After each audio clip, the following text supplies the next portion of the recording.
Milestone কলেজে বিমান দুর্ঘটনায় নিহতদের মধ্যে রয়েছে টাঙ্গাইলের 2 শিক্ষার্থী।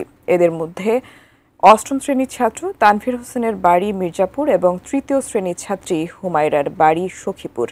তাদের বাড়িতে এলাকায় চলছে শোকের মাতম। টাঙ্গাইল সখীপুরের হতিয়া গ্রাম থেকে বিস্তারিত জানিয়েছেন প্রতিনিধি নওশাদ রানা সানভি।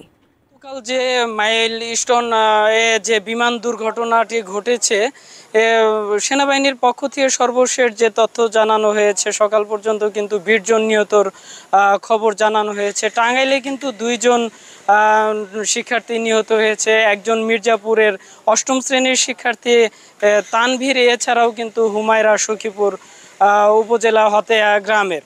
এখানে কিন্তু দেলোয়ার হোসেনের মেয়ে হতিয়া সেই স্কুলে 3য় শ্রেণীতে পড়তো। তার বাবা দেলোয়ারও কিন্তু সেই প্রতিষ্ঠানের শিক্ষক ছিল। তার মা দুপুরে যখন তাকে স্কুল ছুটির সময় নিতে যায়, তার মায়ের চোখের সামনে কিন্তু বিমান বিধ্বস্ত হয়। তাৎক্ষণিক কিন্তু সেই শিক্ষার্থী নিহত হয়। হুমায়রার মুখের অংশ পুরোটাই আগুনে কিন্তু ঝলসে যায়। তার পরিবারে কিন্তু শোকের ছায়া নেমে এসেছে।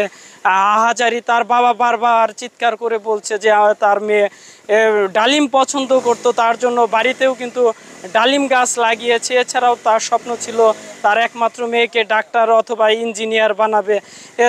তার জানাজার নামাজ কিন্তু এই এলাকাতেই কিন্তু স্থানীয় কবরস্থানে কিন্তু 9টার দিকে জানাজার নামাজ পড়ানোর কথা রয়েছে।